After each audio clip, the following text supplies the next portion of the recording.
পাকা আমের এই সিজনে বানিয়ে নিন মিনি পিঠা। এটি বানাতে সহজ আর ঘরে থাকা উপকরণ দিয়েই বানিয়ে নিতে পারবেন। সালামু আলাইকুম এভরিওয়ান, ওয়েলকাম করছি মুস্কানের রান্নাঘরে। আমি এখানে 2টি আমের পিউরি নিয়েছি। ঘনত্বটা দেখিয়ে দিই।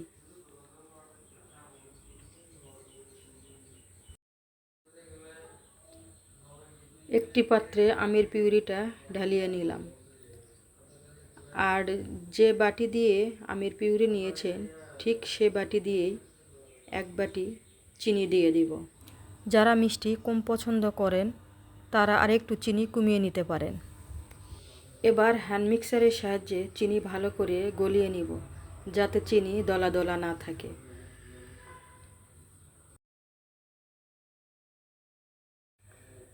আমি এখানে কোনো রকম পানি ব্যবহার করব না, কারণ চিনি থেকেই পানি বেরিয়ে আসবে। চিনি গলানো হয়ে গেলে ওই পর্যায়ে দিয়ে দিব সামান্য একটু লবণ, যা দিলে মিষ্টি জিনিসের স্বাদ দ্বিগুণ বেড়ে যায়। লবণ দিয়ে আবারও একটু ভালো করে মিশিয়ে নিলাম।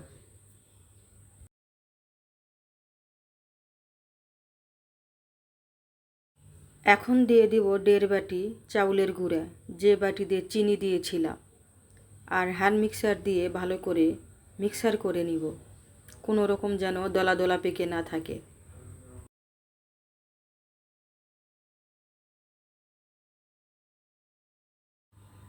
বেশ কিছুক্ষণ ধরে ফেটিয়ে নিব। আর দেখুন ঘনত্বটা ঠিক এরকম হয়েছে। এখন 30 মিনিটের জন্য রেস্টে রেখে দেব।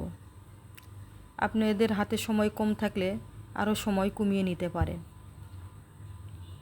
30 মিনিট পর ফিরে আসছি। দেখুন ঘনত্বটা ঠিক এরকম হয়েছে, কারণ এটা আমার শুকনা চাউলের গুঁড়া ছিল।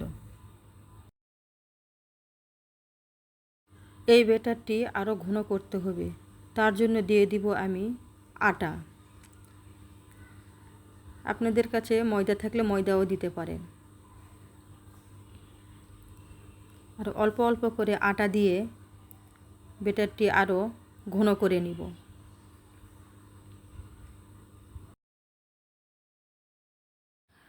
এখানে আপনারা একটা টিপস ফলো করতে পারেন। এই পিঠার ব্যাটারটি যত সময় নিয়ে ফাটাবেন, পিঠার ভিতরটা ঠিক ততটাই ফাঁপানো হবে। দেখুন ব্যাটারের ঘনত্বটা ঠিক এরকম হবে। এবার ভেজে নেওয়ার পালা। চুলায় তেল আমি আগের থেকে গরম করে নিয়েছি।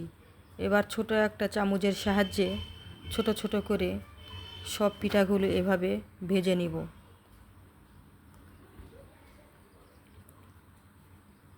আর ওই পর্যায়ে চুলার আঁচটা মিডিয়াম রাখতে হবে। উল্টে পাল্টে এভাবে 4 থেকে 5 মিনিট আমি সব পিঠাগুলো ভাজিয়ে নিব। আর এরকম কালার চেঞ্জ হয়ে আসলে বুঝতে হবে পিঠাগুলো হয়ে গেছে। এখন আমি তেল ছাড়িয়ে তুলে নিব। এটি অবশ্যই বেশি করে বানাবেন। আমার মতো এত কম করে বানালে বানানোর আগেই শেষ হয়ে যাবে। এত বেশি টেস্টি এই পিঠা।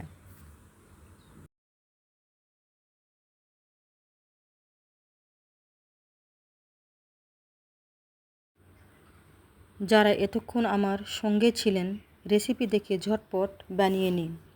আর নতুন নতুন রেসিপি পেতে চ্যানেলটি সাবস্ক্রাইব করে বেল আইকনটি প্রেস করে রাখবেন। আজ এখানেই বিদায় নিচ্ছি। আল্লাহ হাফেজ।